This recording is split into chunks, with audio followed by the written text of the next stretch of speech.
Welcome to episode 8 of Back to Beverly, and thanks for listening. My next guest is a fierce defender of Los Angeles history and has built a mighty large following of those who enjoy reliving what many would consider LA's golden age through the various photos and videos that she shares on her social media platform, Vintage LA. She is a regular at all of LA's most iconic restaurants and considers some of Hollywood's most recognized names part of her inner circle. A big thank you to Alison Martino for joining me in the studio, which was only the first or second time she had been back on campus since she graduated. Unfortunately, we faced some technical issues and lost a portion of our discussion, but nonetheless, it was a fantastic interview, and Alison has so kindly agreed to come back in the future to continue the conversation. Following our discussion, I ran into Alison at an event and was able to catch up with her again in person. Prior to launching this podcast, I likely would not have had this connection, and this encounter only further emphasizes the beauty of the Beverly High alumni community. With that said, here's my interview with Alison Martino, creator and curator of Vintage LA. And then are we good in the control room, Mr. Carey? We're good, okay. All right, my next guest has been referred to as the godmother of LA in a profile by West Hollywood Magazine. She's a TV producer, documentarian, columnist, and social media superstar, having founded the Facebook account Vintage LA, which documents the history of LA by those who lived it. She is the daughter of one of the great Italian-American crooners of the 50s, 60s, and 70s, and grew up amongst some of the biggest names of that era. She is a frequent contributor to Spectrum's SoCal scene and has been featured in publications such as the New York Times and Huffington Post. Please join me in welcoming to the show creator and curator of Vintage LA and the fiercest protector of LA history, Beverly High grad, class of 89, Alison Martino. Alison, thanks for coming on the show. Thanks so much. I like the grad 89. Yeah. I haven't been introduced like that yet. Is that right? Well, first for everything. So welcome back to Beverly, and thanks for squeezing me into your schedule. How does it feel to be back on campus? This is the first time I walked through. That's amazing. Since I graduated. Yeah, that's very cool. It was really nostalgic. Well, for someone like me, this yeah. is, very cool. Well, we're glad to have you back. Talk to me a little bit about what Alison was involved with in high school. Acting, journalism, broadcasting. I hung around the drama department. Okay. I was a real nerd in that sense. What? Musical theater, Got it. Acting, and it was right around the time when where video cameras were coming in, and we were videoing each other a lot in drama class. That was really fun. Was Mr. Engel the teacher then, or was I it? missed him by 1 year, Okay. although I did know who he was, Yeah. and he did teach a summer class before Okay. I got to Beverly. Yeah. But when I got to Beverly, his name was Dr. Hertford, was my drama teacher. And was Herb Hall here then? No. Okay, wasn't here yet. Got it. So tell me a little bit about what you remember most about your high school years. Are there any teachers or classes that sort of took you into this journey into the entertainment industry? No, I hung around the drama department. Yeah, yeah. I guess, I really did love it. Yeah. It was like fame. This is a school that's like no other for the arts department. Mm-hmm. I almost felt like we were in college Yeah. or NYU. So it felt, I ditched a lot of classes. I still graduated with, I was fine. Yeah. But I really did hang around a lot and try to be in as many productions as I could. And Cool. I just remember being very involved on our music teacher, Mr. Pressman. Yes, Mr. Pressman. Who we lost a few years ago, who became a dear friend of mine later Sure. in life. Yeah. And I was always amazed by how big this school was. Yeah, I know we are blessed. To your point, what we have in the arts department, right? That we're in this broadcast studio, which is state of the art. Mm-hmm. I'm curious to hear what your thought. I mean, is it that what makes Beverly so special? Is it that we have such great facilities here? The last time I was in this studio, my very best friend, her little brother, who was like my little brother, was a DJ in that next room. Amazing. Yeah. I don't know that we had the radio station going when I was here, but I know it existed, and it's cool to hear that we had DJs and stuff going on. Yeah. Yeah. So you are the child of two extremely accomplished people. Your father, Al Martino, a legendary singer who topped Billboard charts for decades and spread his wings as an actor starring in the Godfather movies. And your mother, a flight attendant who was once the face of American Airlines, even serving the government flying on Air Force One during the Kennedy years. What was it like growing up in that house? That's a whole show. Yeah. There was a lot of great food. Amazing. My dad was a great chef. Yeah. So a lot of singing, a lot of cooking, Yeah. a lot of socializing, a lot of comedy, a lot of stories. I miss the nights around the table during dinner time. Would you guys have was it traditional Sunday dinner in an Italian household? No, it was we were either eating out or he was cooking. Okay. The food was very important in our Yeah, house. yeah. And dinner time. Yeah. Being at the table during dinner time. Yeah. No phones on the table, no distractions, and listening and getting involved. Yeah. You know. The Italians are much like the Jews in that way, where Very much. it's all about the food. It's very similar. Yeah. So I recall hearing once a story that your dad had installed a bar in your home that once belonged to the famous mobster Bugsy Siegel, the man credited with development of the Las Vegas Strip, who was famously gunned down here in Beverly Hills. Pretty cool story. Can you tell us a little bit more about that, and who were some of the people that spent time at that bar? Well, who spent time at that bar before Dad got it is what I Right, want to know. true, I good wanted to point. bust it open, Yeah. like Geraldo. Yeah. But that was a builder. My dad was friends with a guy named Barry Dean, who I'm sure some people know in this town, who was a very successful builder. And he was taking down Bugsy Siegel's old house to build a new house, and called my dad. This was around 72 when The Godfather had been out. And he thought, do you want this bar? He was from, this Robbie Jones has this bar, Miss Mike, come get it, and I'll bring it to you. And it was literally a brown, beautiful wood bar that he built a guest house around that bar. Oh, very cool. Yeah, I miss that bar a lot. And I wish we had kept it. Like, I wish we could have taken it out and brought it with us, but it was in the foundation of the house. It was built, like, into the house. So that was in the guest house. So I inherited the guest house when I was like 21. Well, Dad gave it to me. When you were old enough to sit at the a bar. lot of my friends hung around that bar. Got it. Okay, very cool. So I mentioned briefly before, and speaking of mobsters and famous mafia members, your dad very famously had a role in the Godfather movies as the singer Johnny Fontaine. How special is it having your dad attached to such an iconic franchise? It's getting even more special. The 50th anniversary just hit. And we went to see it at the Academy Museum, and it was so spectacular to see. 50 years later, restored, it looks better than ever. It's really special because, let's face it, his era of music is now all attributed to Sinatra. Right. So some of the other guys that came around, but I can say, but you know him from The Godfather. Right. So he has this extra layer and this other layer that we can talk about. Now, you were young when it came out, but how many times would you say you've seen the films? Well, let's see, if it's 50-year anniversary, I probably saw it twice a year my whole life, as I can remember. So maybe like 60 or 70 times. Okay, got it. Okay, now give me your unbiased opinion here. Would you consider it among the greatest films of all time? Absolutely. Yes, I would agree. So I'm one of your several 100,000 avid followers of Vintage Los Angeles, your Facebook page. What started your interest in the history of LA, and how did Vintage LA come about? Well, growing up here in LA and seeing so much of it be torn down, I just figured, okay, this new thing called social media is happening, and Facebook was starting, and I thought, I'll just create a page, call it Vintage LA. A couple of my friends from high school will get on it, and we'll talk about places that we used to go to as kids, never realizing ever, 12 years later, it would be something I do as my living. Yeah, right. It's been really rewarding. It's also really educational, and I feel like it's a service. Very it's much like so. an online library of constant information. Yeah, and I love people love the posts, and they love commenting their memories of it. So it's sort of an interactive community. It's the interactive part of it that makes it very satisfying. Yeah, is it amazing that hundreds of thousands of people belong to that community that you created? Yes. Yeah, yes. I would imagine so. Yes. I read a kind of a fun story that you sort of to your love of history of LA, that you began collecting it from an early age, that you still have the pin they sent you home with from Cedars-Sinai? I do. Oh my God, yes.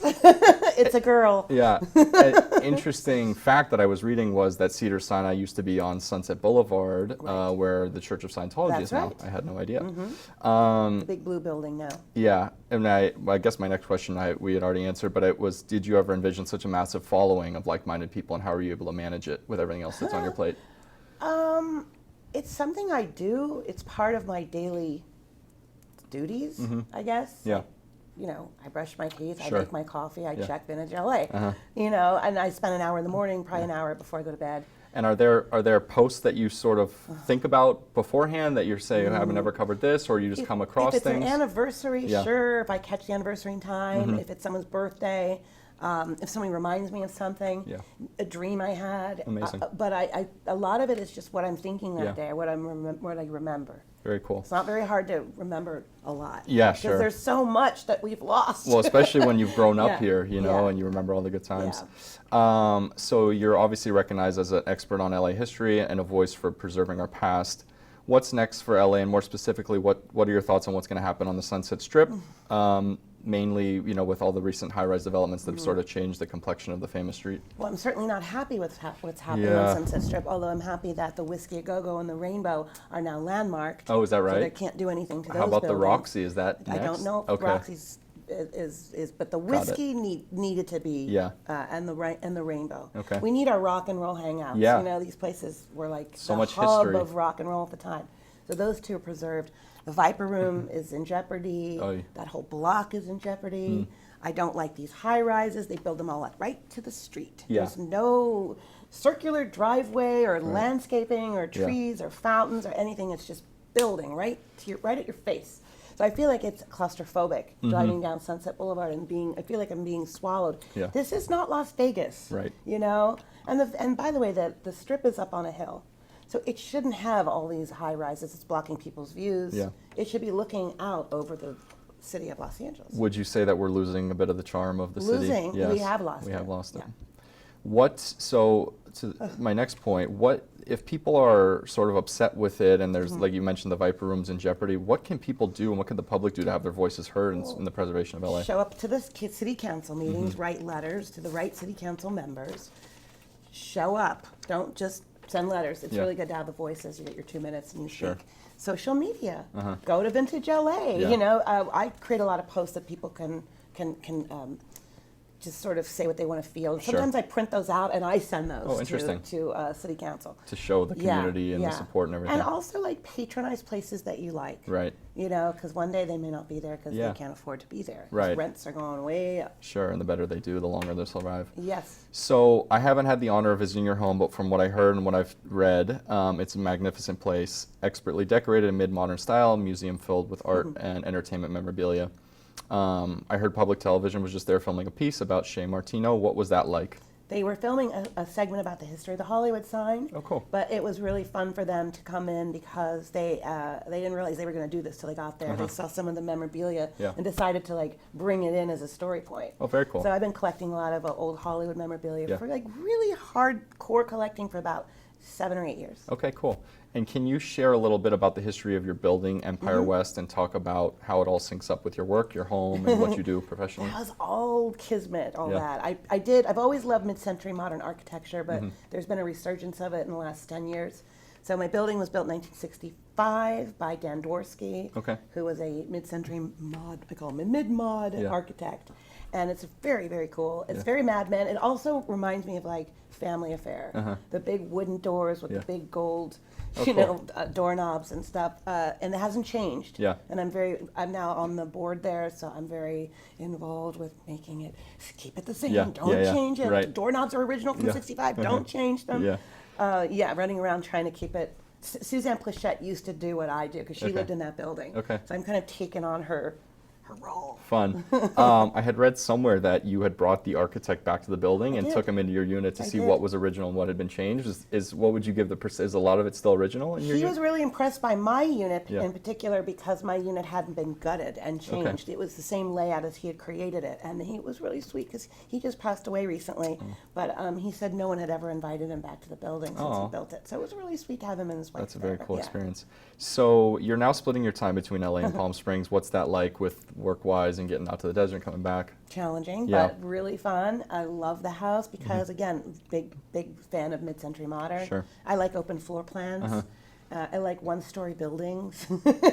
So everything seems, it's not as intimidating. Right. And I love the dark nights with the stars and everything and all that. Yeah. It's just a great neighborhood, South Palm Springs. Nice. Charles Du Bois, the architect, so Okay. I'm very, very into the Yeah. architecture. Cool. We've talked a little bit about your home. You've hosted some pretty intimate celebrity dinners at your home, including one honoring the great film director Peter Bogdanovich. Yes. a little before he passed for the 50th anniversary of his film, The Last Picture Show. Obviously something you enjoy. What was that evening like, and how do these events sort of come together? That was an epic evening. Yeah, and I sounds like don't it. say that word very often, Yeah. but it was really monumental because we lost him like a month later. Oh, wow. And I didn't think he was even in any kind of, I just thought he was fine. Yeah, sure. But it was an honor because I'm such a fan of his films. Mm-hmm. And I never really got the time in my life to really sit and chat with him. I've met him, but to have him over and to accept my invitation to come by with some of his friends, and Beverly D'Angelo came, and Sid Croft and Griffin Dunn. It was a very, very cool group of people that all know each other from some connection. Right, at some point. And he held court for 2 hours, Wow. sat with us. We got a cake with his picture, The Last Picture Show on it, and he was very moved by it. He sang for us. Amazing. Everyone had their phones out. He loved every minute. So I feel like maybe that was his last outing. Wow. And so I'm really glad we were able to do that for him. It's pretty special. Mm-hmm.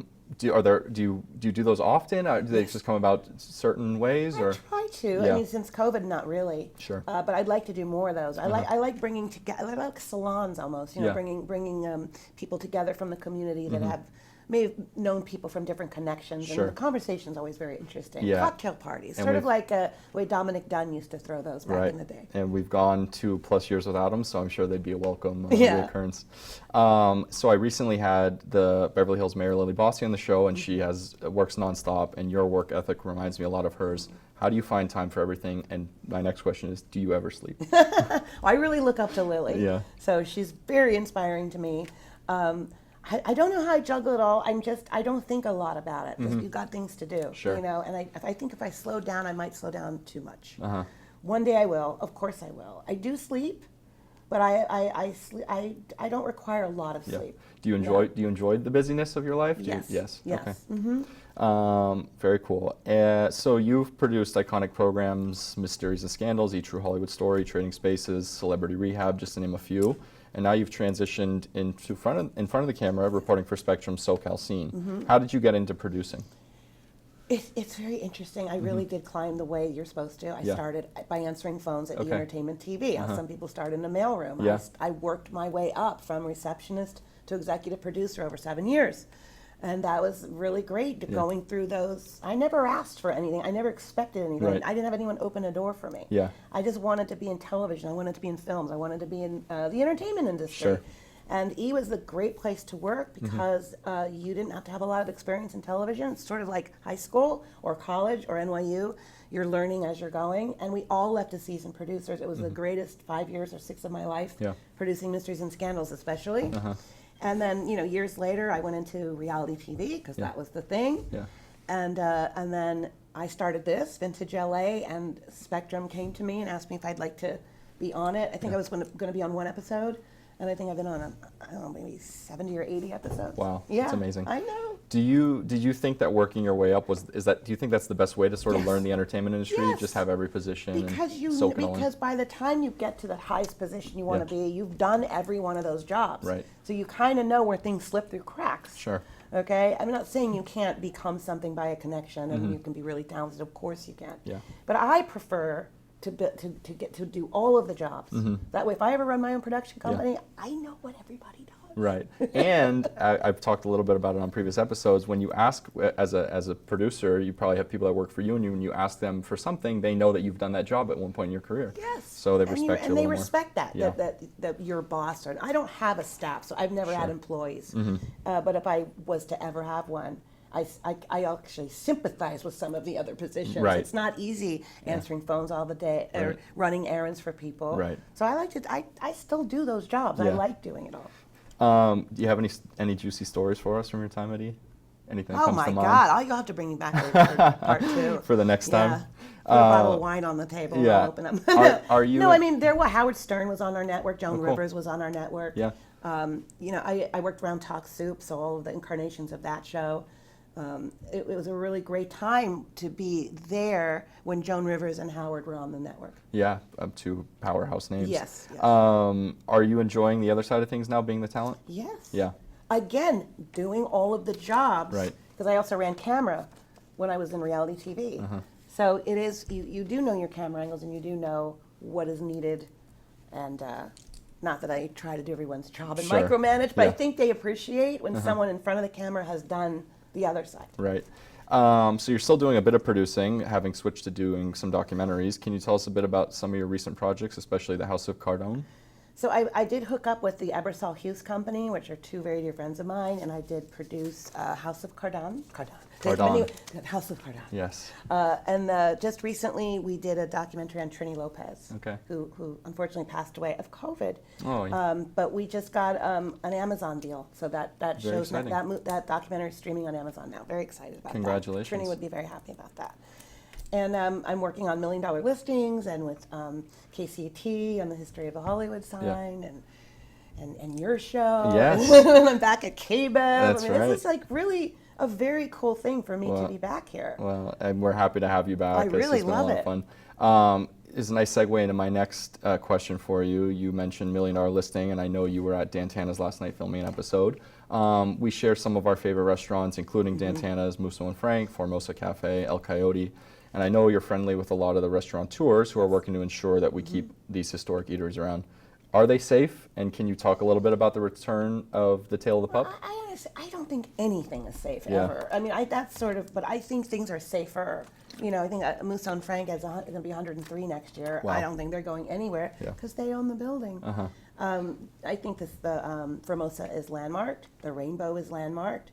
Dan Tana's is a 30-year lease. Okay. I think things are safer. Yeah. You know, developers scare me. Yeah. You know, and the money figures that get thrown around and how they diminish sometimes small businesses. Yeah. So that stuff's kind of scary, but so far so good with, and then places are closing. We lost Sure. a lot through COVID too, Yeah. which is, who would think I'm worried about developers now. This thing called COVID is shutting things down. You just can't escape it. Can't escape. Everything's after our historic eateries yes, here. Yes, it's always in jeopardy. So is the Tail of the Pup coming back? Do you know Yes. anything about it? It is. I've seen a sneak peek. Oh, very cool. Yeah. Can you talk about what part of town it's going to land It's in? going or- to be back in West Hollywood. Okay, It's very going to be great. on Santa Monica. Amazing. And it's going to be bigger.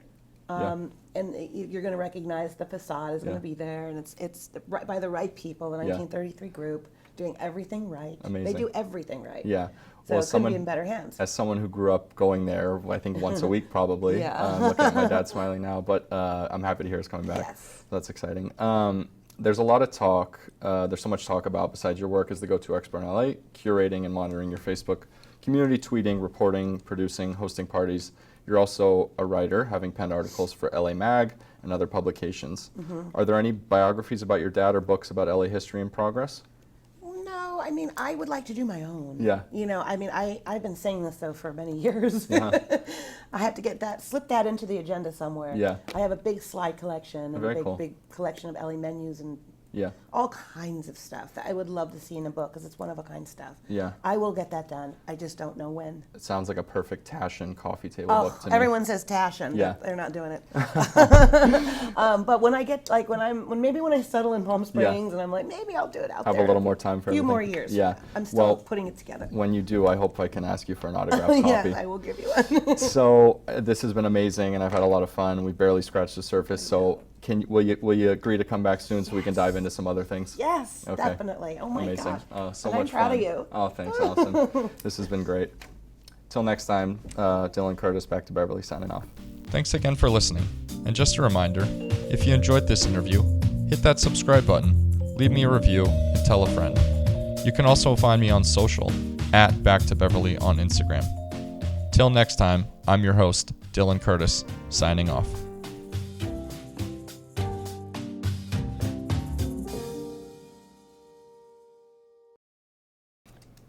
Did you press record?